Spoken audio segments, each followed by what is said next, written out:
Welcome to Voice of San Diego at Home. It is June 15th, 2020. That is a Monday. The dogs are barking, the garbage trucks are going, and we are going to put on a show and talk about all these news and events of the day, especially schools. I want to hear from you. Are you a teacher? Are you a parent? Are you an administrator? Are you a student? I want to hear from you today. We're going to talk about schools. There is big news this week from schools, or lack of news so far. Although some big discussions about to happen, and we're going to get into all of that. We've got a lot to talk about. But first, we're going to go through some news about some things that have been going on. Last week, if you were with us on the At Home broadcast, we had San Diego City Council President Georgette Gomez. Now, today I'm going to focus a lot on explaining how things work, what different agencies are, what different people do, just so that there's thousands and thousands more people interested in this stuff than there ever have been in our experience of Voice San Diego. This is the stuff we live and breathe.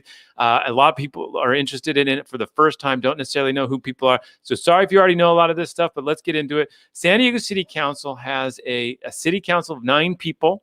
It used to have a mayor that was part of the city council, and they would all hire a city manager. Well, now the city council has no mayor on the city council. It's just 9 city council members, and the mayor himself is the CEO of the city. It means he runs the city. He runs the entire staff. Well, we had Georgette Gomez on the show last week to talk on Thursday about this sort of historic discussion about police, about the inequities in policing, some of these things that were going on, and in particular, the defund the police movement. If you guys can please check out what she said about how she reacted to this really rapid display of passion about defunding the police and what she tried to do in the last few days of the city's budget. Now, the city, just like any other agency, tries to picture how much money it's going to get for the year to come. And then based on that estimate, tries to hand out to the city staff what it can do as far as spend money for the year. And then throughout the year, they decide if they have enough money there. So here's what she said about the rapid defund the police movement that came up when we talked to her last week in a special episode of VOSD at Home, Voice of San Diego at Home. We spent the entire weekend with our staff, and they were combing through that. We just couldn't figure that out in that short period of time. So I really want people to understand that we did look at it to be able to have a response on Monday, but we just couldn't make it happen. And then there's the political aspect of it, right? Not all my council colleagues believe that we should do that.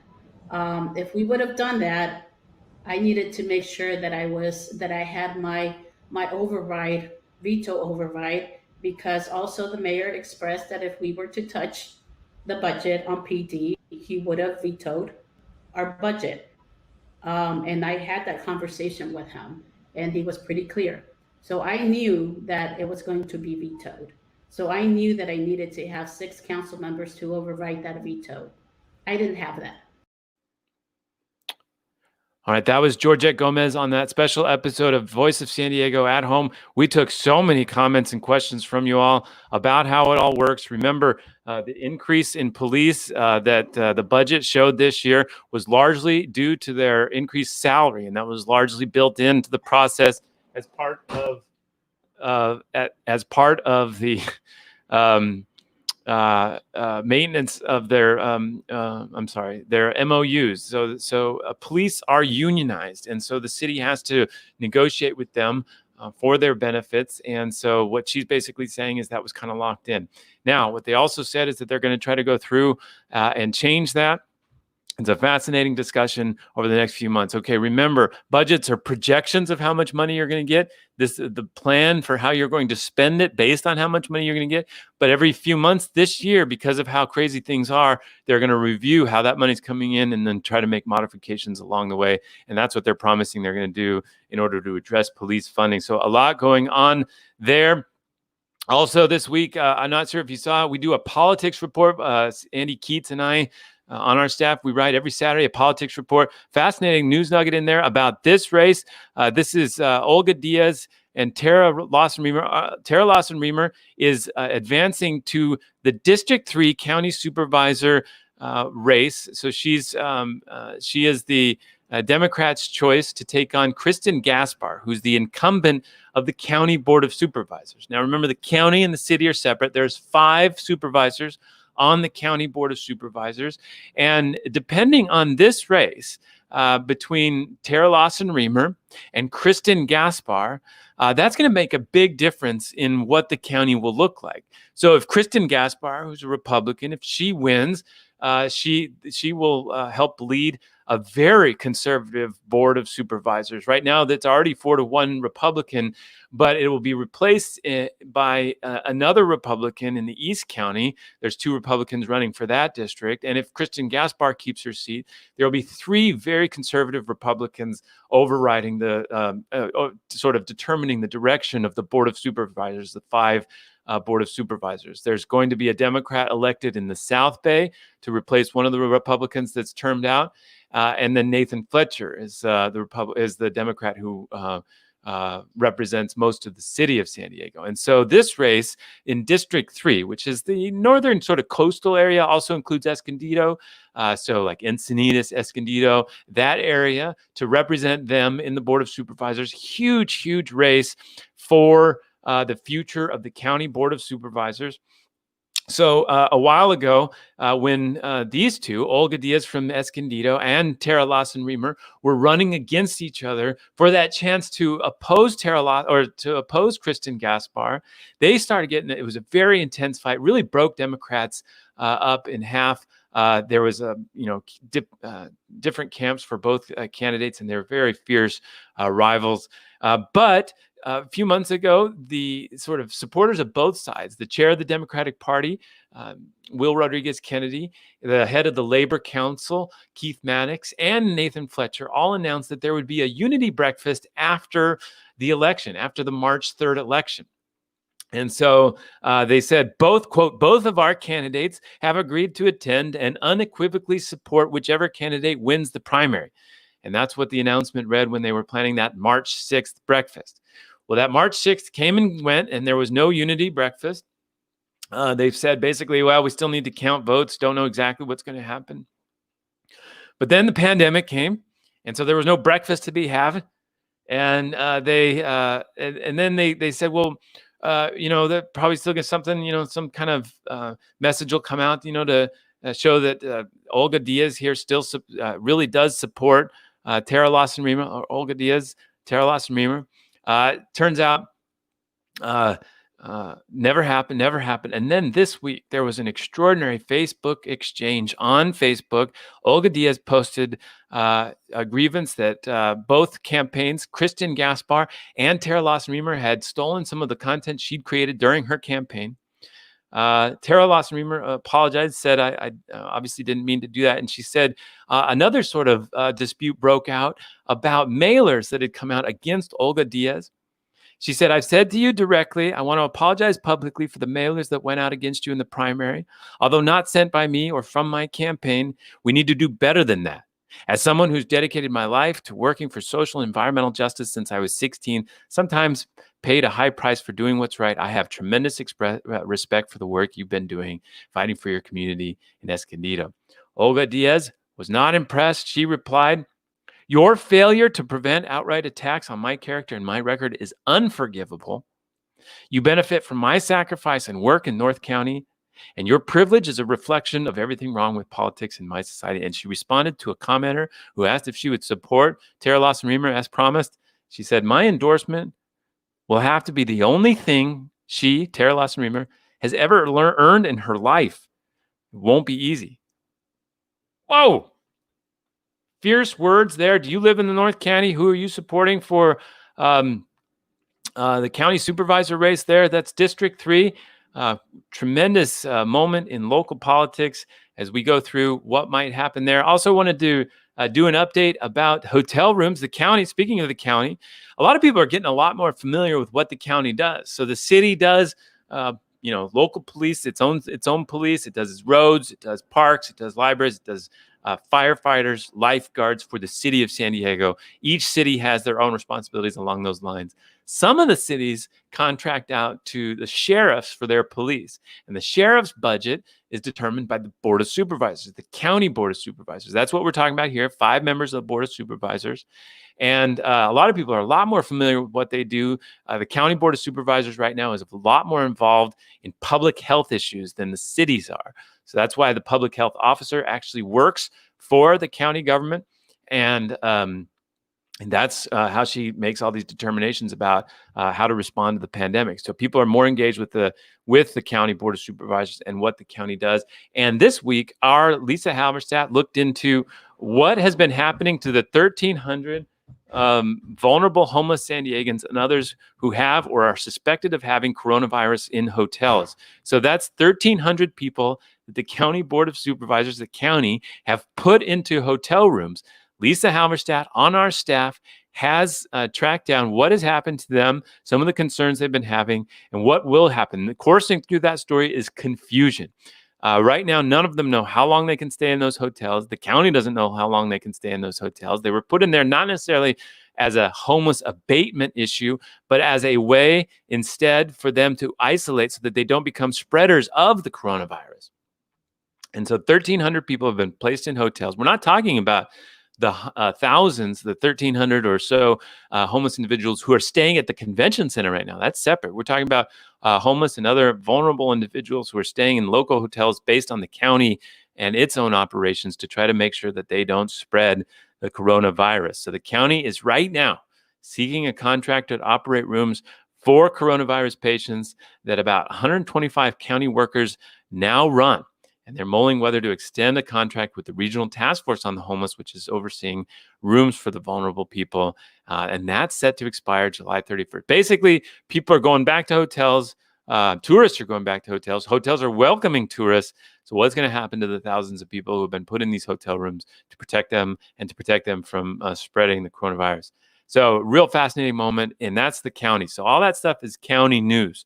So when we talk about that race with Christian Gaspar and Tara Lawson-Remer, that's the kind of decision-making that would be a lot different based on which one of those wins that race. Tara Lawson-Remer is extremely progressive, liberal, academic protest organizer from a long time ago, very active in sort of very liberal politics. Christian Gaspar, on the other hand, very conservative, has been very friendly and interested in partnering with President Trump, and been working a lot on more conservative perspectives on the Board of Supervisors. And so if you have those two people fighting out for that District 3 race, it's going to be a very interesting discussion. All right. For the topic du jour, schools. What is going to happen to schools? We are still trying to figure that out. I want to hear from you. Are you a teacher, educator, administrator? Are you a parent? Are you a student? What are you hearing? Particularly, send me the emails that you're getting from your school district explaining what's going to happen to schools this fall. I want to see them. That's one of the best ways we can track what's happening, because every school district's different. We got some from Bishop's private school, the Bishop School. We got some from Cajon Valley, Chula Vista Elementary School District. We got some from Poway. Everybody's got a different approach to this. Poway, for example, came out in their email and said, we aren't doing blended learning. So there's basically 3 options that are coming forward. 1, normal schools, as normal as possible with the health guidelines. We're going to go back to campuses. We're going to open up. 2, blended learning. This idea that you can have schools, but we got to keep everybody separate. So only some people are going to go back to school. The rest are going to stay home, and then vice versa. They're going to change in and out. We're going to have small classes, schools. So blended. That's the second option. Third option that's been coming up is totally remote. It's too dangerous to go back to schools. We don't want to spread the virus. We're not going back to campuses. Campuses are closed. All right. And we've talked about the implications of that, extraordinary implications of that. If they decide that they can't go back to school, that it's all remote learning, well, there are going to be a lot of homeschool platforms that are going to compete for those students and those parents. And it could mark an historic, truly historic dissolution of the idea of neighborhood schools and the idea of sort of geographic-based schooling. So we're paying attention to that. Okay, those three options. So first option, normal schools best they can. Second option, the issues of the blended learning, half and half. And then third option, remote only. Well, Poway came out last week and said, we ain't doing blended learning. We're either going back to schools or we're doing remote completely. Or kids can choose. You can either go back to school or you can choose a remote option. But we aren't doing a blended learning. It says we cannot make that work. There is no circumstance that we feel we can make that work. Cajon Valley in East County. Cajon Valley schools came out. It was the first sort of plan, first mover really in the region to put out a plan about what they're going to do. And they're going to offer all three. You can come back to school. You can stay at home part of the time, come back to school part of the time, or you can do fully remote. We're ready for it. Said, quote, at the core of this design is the reliance on an advisory model where students work in a cohort of students assigned to a credentialed teacher. Students have the benefit of one point person to set goals, monitor progress, and access the resources they need. That's Cajon Valley. Yeah, blended is part-time.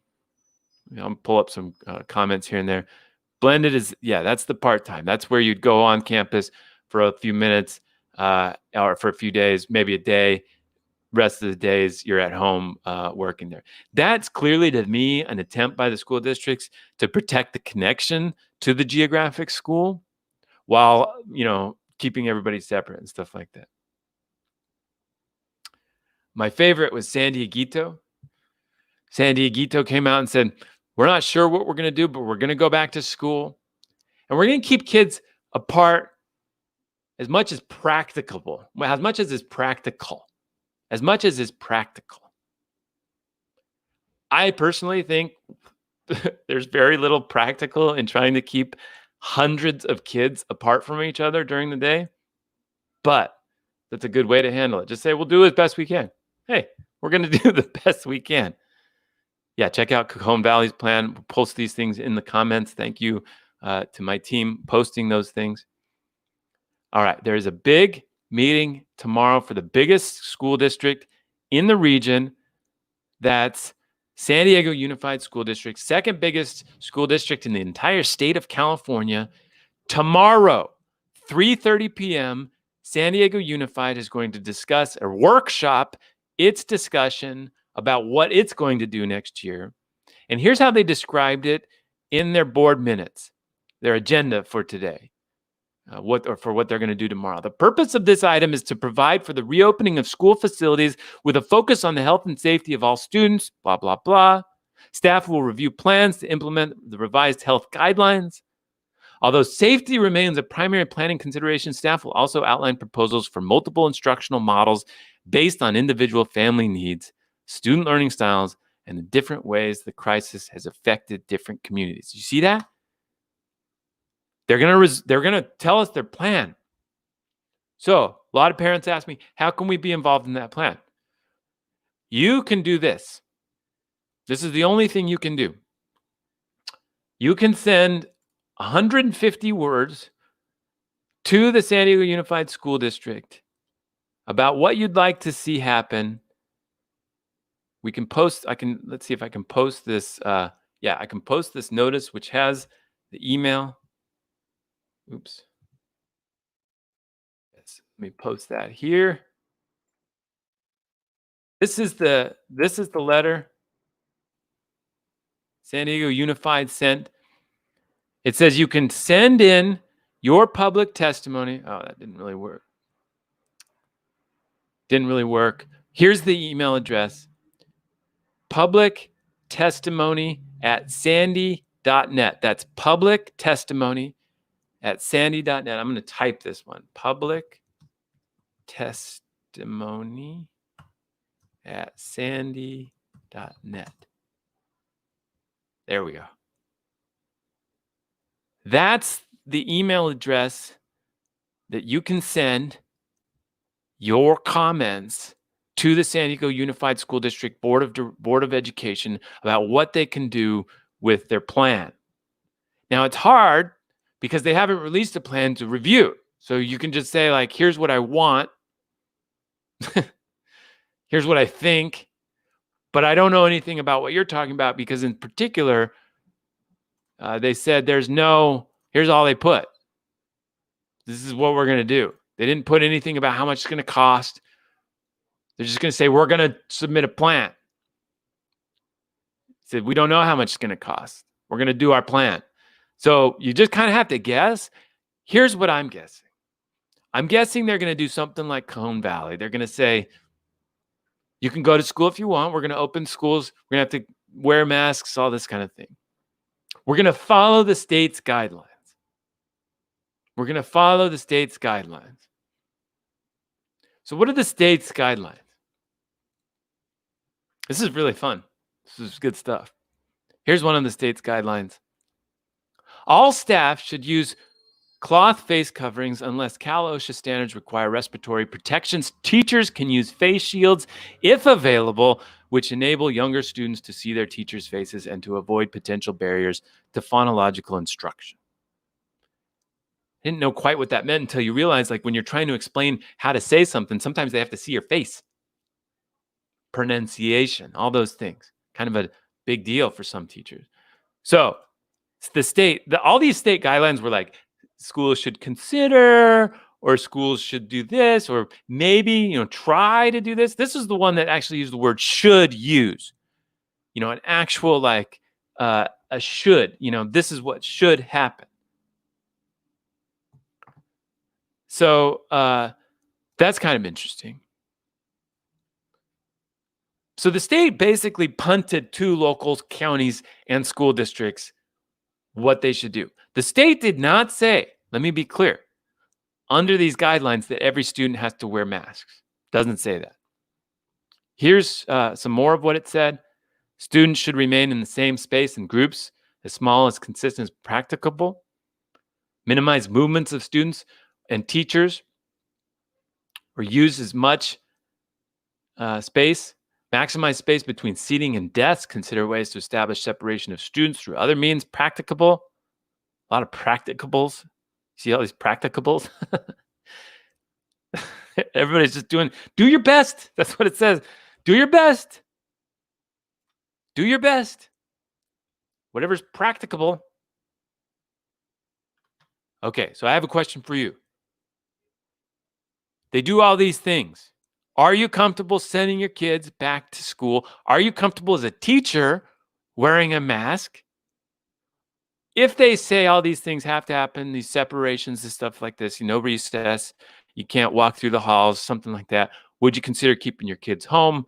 If so, would you stick with this district, or would you try to look for a homeschool platform that exists? A lot of questions. You're a teacher. Would you wear a mask? Are you going to have Here's my question.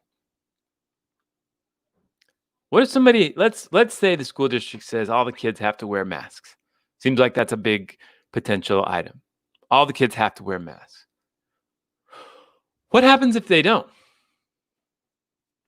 Suspended? Maybe they just get handed a mask, say you got to wear one. What should happen if they don't? I've heard people say that it should be considered like coming to school with a weapon if you don't wear a mask. Well, I'll tell you what, one thing that could be really, really, really weird is if they put in a ton of rules about what should happen to schools, like masks should be required, you can't hang out with your friends. Well, that's going to cause some real enforcement struggles. Schools are so much about logistics of moving kids around, of making sure they behave themselves, of all these logistics of literally storing people all day long and making sure they're comfortable. And so if you add 25 new rules to how that should go, that's going to make it a nightmare for teachers and others to enforce. Do they suspend kids? Does that cause disciplinary problems? Does that cause kids to fall back? Does that disproportionately affect people of color?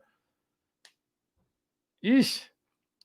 Here's what I think we should do. Four-part plan. This is what I've come up with. This is the best I can do. Everybody's like, what would you do? You're so smart. Well, I don't know. I'll try. Here's my 4-part plan. 4. Number 1. The county should mobilize to test educators and students. That's it.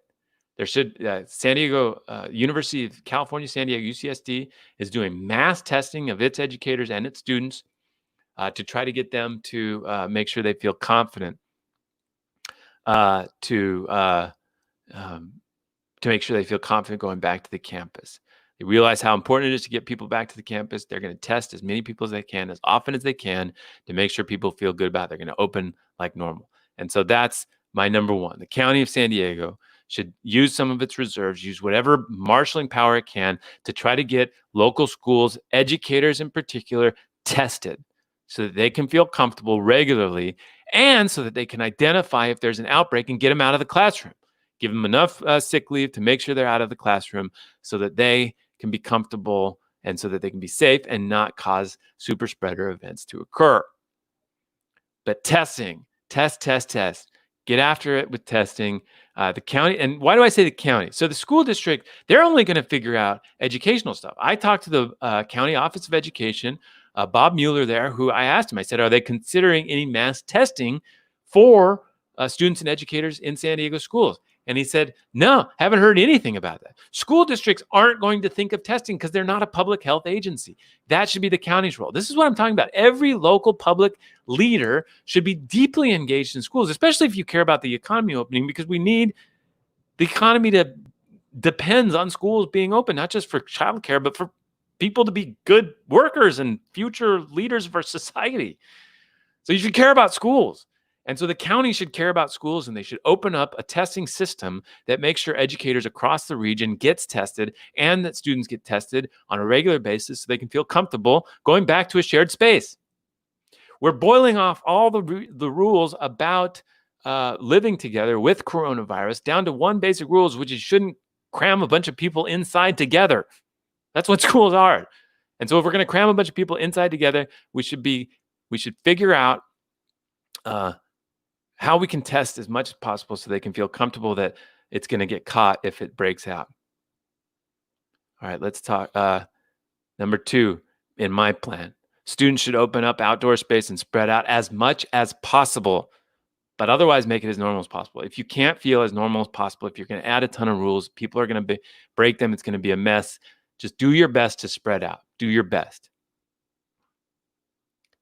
Third, districts should find the best homeschool platform, maybe their own, or maybe a charter school they could partner with, and scale it out as an option so that they can keep people in the district and they can serve them based on curriculum that's already been baked for years and years and years. If you're going to do homeschool, there's been people working on this for a long time. Let them help. Partner with them. Do not simply try to replicate the physical space online. There's just a lot of teachers that aren't comfortable with it. Make sure they take care of kids that are going to school, and then assign people who are doing the best with online learning to help scale it out to more people. And then my final point, limit the rules. I just think if you add dozens of rules to the logistics of physical campuses, you're going to have an enforcement nightmare, and it's already going to cause problems with one of the main things we're talking about right now, which is inequity of law enforcement. If you start saying that people have to wear masks, they don't wear masks, you call a cop on them, get ready for viral videos about how badly that goes, because it's going to go badly. All right, let's hear from a teacher, my friend Molly Beth Stewart. Hello. Ms. Stewart, I'm comfortable wearing a mask or shield if it allows me to teach students in person, but the district needs consistent daily cleaning, a clear plan for students and their movements, and provide mask, shields, hand washing stations. I think that's exactly right. Custodial issues, they were already cutting custodial providers within these school districts for years. And so now we're saying you got to clean a ton more, but we're also going to cut your budget. This is not going to go well if you pair cutting back custodial services with an increased requirement to sanitize these things. Thank you for chiming in. Here's Emily. Emily, yes, ask the ones who have adjusted to help the teachers who have not. Exactly.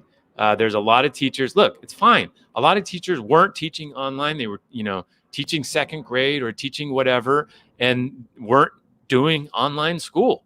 And so to suddenly say like, oh, you're now an online educator, that's a completely different skill set. And it's fine. It's fine. So if there's going to be a part remote learning versus a part physical learning, well, then the people who are more comfortable doing and have more practice and have evolved a curriculum online or homeschool, let's incorporate, let's partner with them. If we're going to say remote learning is part of this, bring in the best and try to vet the best and try to make sure that that's comfortable for the people who are doing it. But I think one of the fatal flaws of the last few months, and again, it's not, I understand it's a major thing to just switch the school year right in the middle, but one of the biggest problems was just trying to replicate the physical space and just be like, well, we're now, Miss Smith's fourth grader class on Zoom. Well, this didn't quite work very well. There's so many logins. It was just kind of a mess. Figure out the best way to do online remote learning and offer that and partner with that. Emily's got a follow-up. We need physical materials to use at home for K2. I can't help my kid read or write on a computer. That's interesting. I like your follow-up. Like, how would you interact with them? So they come in at that. Is that like a blended model where they come in? My own kids, they need to go back to school. Go back to school. Maybe if I just went to work, that's probably the better option. All right. Yes, I do think online is, there's some benefits. Obviously, one of the charter school homeschool programs I was talking to, like they offer a hybrid of printed materials or online, or just some sort of mix of both. So figure out the best way, especially the idea of like Zoom in kindergarten. That's just brutal. I spoke to a third grade class. They wanted me to speak about writing. I'm a writer, and it was fine. It was good, but it was just like a completely different connection. I just wasn't able to connect with them like I might in a live setting. Oh, sort of a weird noise. Sorry. I don't know. There's a lot of noises in the neighborhood in the afternoon. Anyway, I can understand the difficulties with connecting with people. All right. Are you an educator? What do you think about the plan? My 4-part plan: test as much as possible, open up outdoor spaces, spread kids out as much as possible. Use that word practicable, as much as practicable. Use masks and other things as much as possible. Educators especially should be able to use masks. I would add clean. That's a great point. Clean as much as possible. And then limit the rules. So just the idea of like a ton more rules, we're going to run into the biggest problems if we say, you got to wear masks and we start sending cops after people who aren't wearing masks. Big issue there. We talked to John Lee Evans. John Lee, we didn't talk to him. We heard from him on Twitter. He's a school board member. Distance learning doesn't do it. He said, it's time to talk about physically reopening our schools with adequate testing and tracing and affordable safety measures. We need to find a way to physically reopen schools in the fall. I talked to the 2 people running for his seat. He's termed out, or he's just leaving. Crystal Truhl, she wrote that it's more than just testing and tracing. Basically, she said, like, look, we need volunteers to do all this temperature checks. We need to partner with people who can help us get this done. If you're just going to try to raise more money to pay for employees to do this, it's not going to work. Distance learning has failed our students, she said.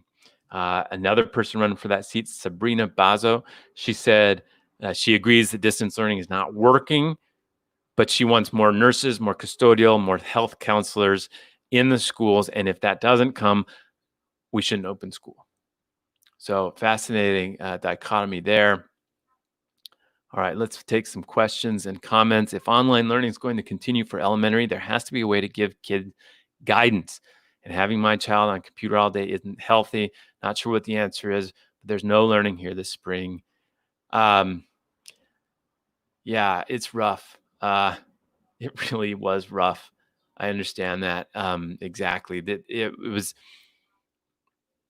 That's why I think that we need to work with people who have been doing homeschool for a long time. Look, if that's what the determination is, they have been practicing this. The whole point of charter schools was so that they could teach the rest of what they learned from this experimentation and freedom they were allowed, so they could teach the rest of the society what they've learned. No better time to do that than now. Like if you're going to decide tomorrow at the San Diego Unified School District Board that 20% of kids or whatever are going to learn from home from now on or indefinitely, then partner with people who have been doing it for a long time, who know about these issues, about guidance, and about helping kids to go forward or to continue socializing even in a remote atmosphere. Here's another question. You're right. There's tremendous logistics involved in physical material. There was a man who asked about special ed. The question is, how will masks apply to those students that are special ed? So we have a student who's involved in special ed, and that was one of the things that just sort of fell. And I agree, like, if you're going to say a lot of people, everybody has to wear masks, there's gonna be a lot of people who just physically don't. There's gonna be kids who rebel against. That's my point. Like, I don't think you can say. I'm just gonna say this. I don't think you can say every kid has to wear masks. I understand why there's some parents that will want that. I understand that will cause some parents to not go. I just don't see how you can mandate with punitive penalties that kids all wear masks. It just seems impossible. There's gonna be so many exceptions. I think you hand it out. I think you just adamantly encourage it. I think it becomes a culture, but I don't think you can say it's mandatory. Bill Ponder ran for school board. Asymptomatic is the issue. Since we have not tested enough people, schools should treat everyone, have a plan to isolate and protect everyone, identify the method. The method should support learning. I agree. That's why testing should be just automatic, regular. The county absolutely has to get involved. They got mad at me. Nathan Fletcher got mad at me. He said, like, schools aren't open for a couple months. Why are you yelling at us? We've already been testing kids at Rady's Children's Hospital. They have a program to test 2,000 kids. I understand, but we need to test 200,000 kids and all the educators in San Diego so that we can isolate these outbreaks, and so that, more importantly, we can give people the confidence to go back to school. What about alternate school schedules? Maybe workplaces allow people to homeschool in the morning, work in the afternoon. I mean, I think we're heading towards that as a blended option. Again, Poway said no. Poway Unified School District, often held up as the most successful, obviously has a lot of advantages in different ways. They said we can't work that. It's just not physically or logistically possible to do that. So that was a fascinating moment. All right.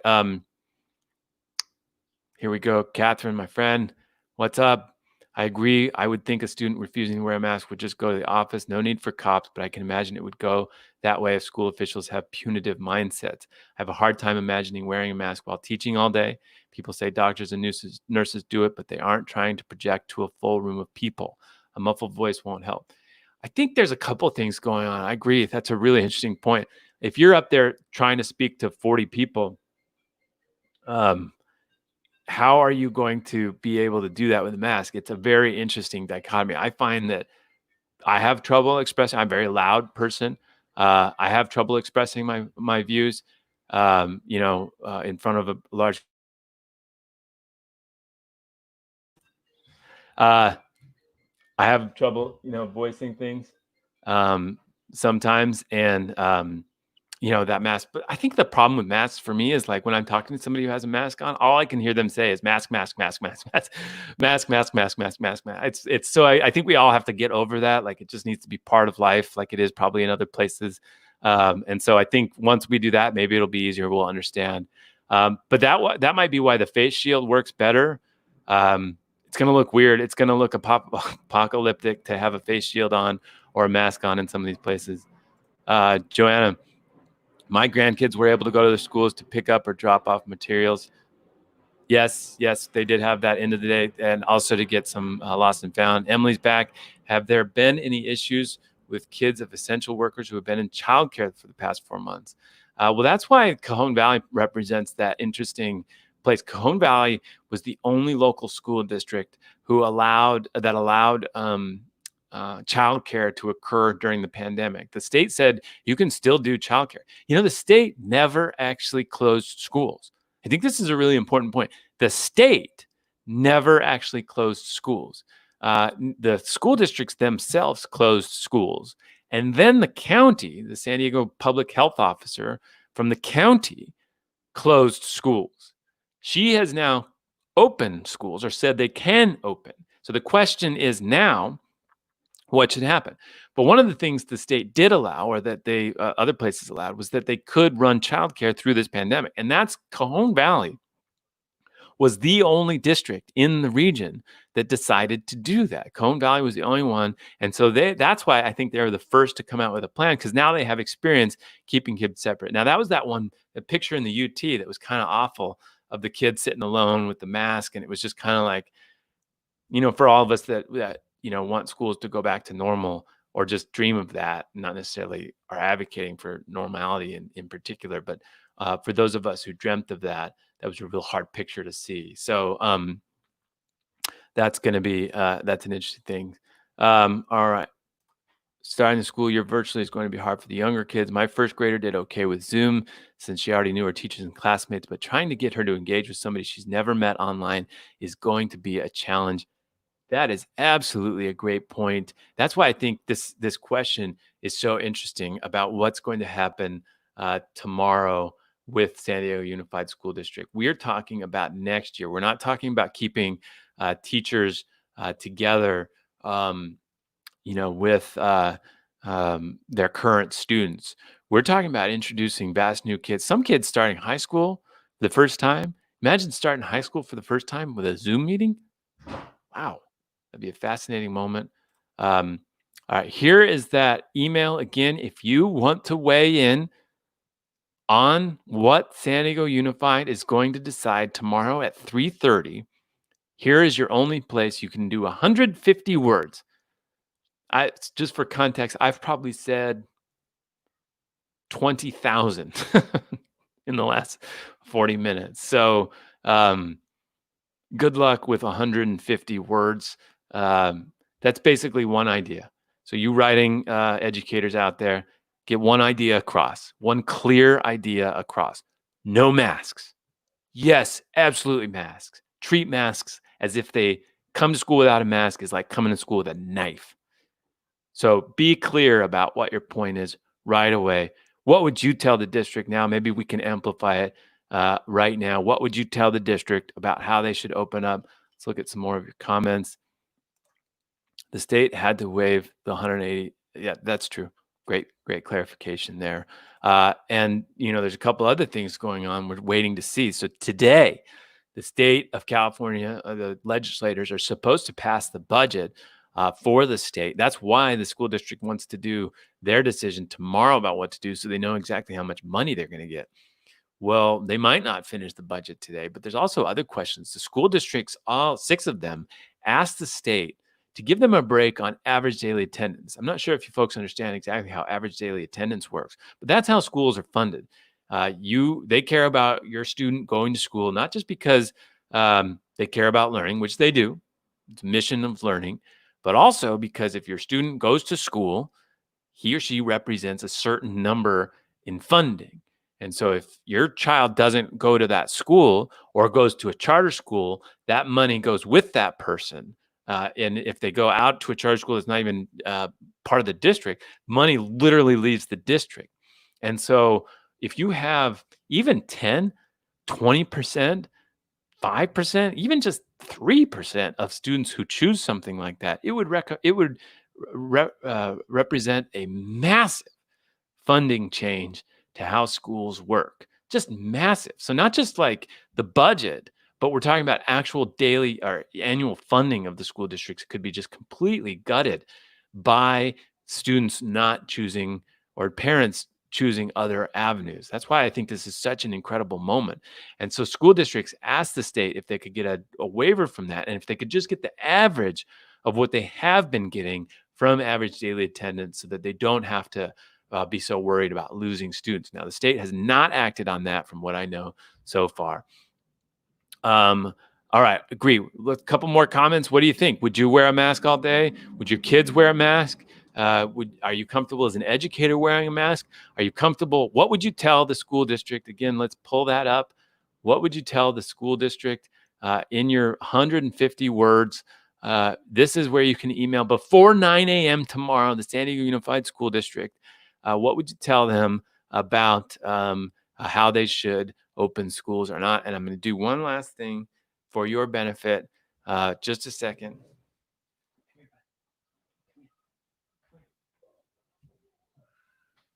little guy has been sleeping on my feet. This is Rocky.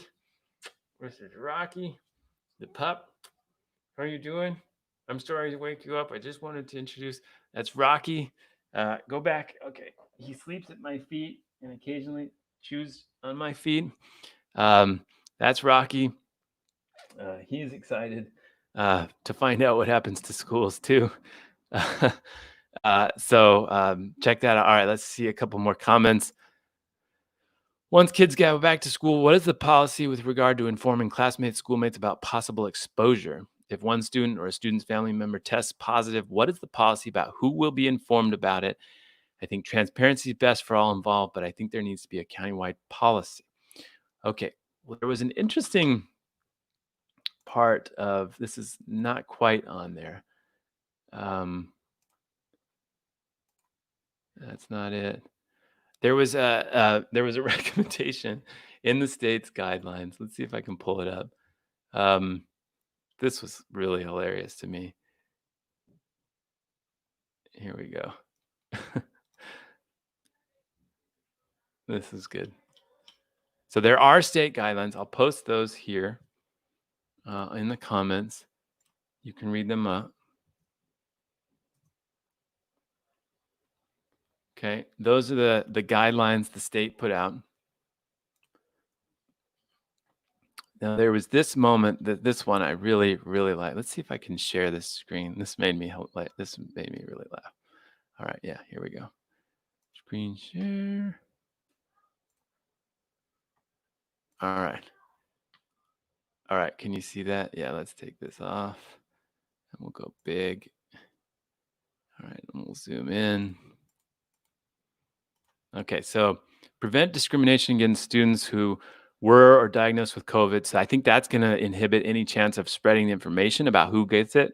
But this is my favorite part. Actively encourage staff and students who are sick or who have recently had close contact with a person with COVID-19 to stay home. Develop policies that encourage sick staff. Okay, let's read that again. Actively encourage staff and students who are sick or who have recently had close contact with a person to stay home. Actively encourage staff. How about we change this to staff and students who are sick who have recently had close contact with a person with COVID should stay home. Don't go to school. Actively encourage. How about stay the F home? It's a family broadcast. Don't actively encourage. Stay home. Stay home. I think there's going to be a lot that prevents them from letting people know what's going on. There's that guidance there. Check that out. Yes, there was a puppy. All right, here's another question. Do we know what the attendance rate was for the end of the past year? I know where they were marking participation, so curious how many parents opted out while it was basically voluntary. That's a great question. I don't know. There was some claims that about 90 to 100% of parents had checked in, but I think they were freed from checking actual attendance. That's a great question. So we'll follow that. Okay. Thank you all for joining. I really appreciate you taking the time. Again, let's just post this one last time. You have until 9 a.m. tomorrow to let the San Diego Unified School District know at this email what you think should happen to San Diego Unified Schools over the next school year. You have till 9 a.m. to weigh in, 150 words. My recommendation is just get one simple thing across. All right, good luck, everybody. Parents, I'm with you. I know this is a hard time. We're all worried, but let there be no mistake. In my mind, this is a truly historical moment for the future of public education.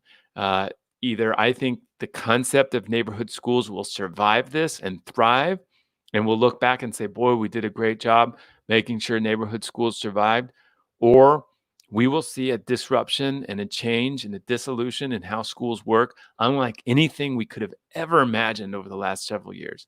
And people accuse me of exaggerating sometimes, but I also point out, like, hey, maybe if we listen a few times, we could see, like, I think this is just a truly historic moment in the future of education. And so pay attention. We'll follow up again Wednesday. We'll try to review what the school district came up with on Voice of San Diego at Home on Wednesday, June 17th.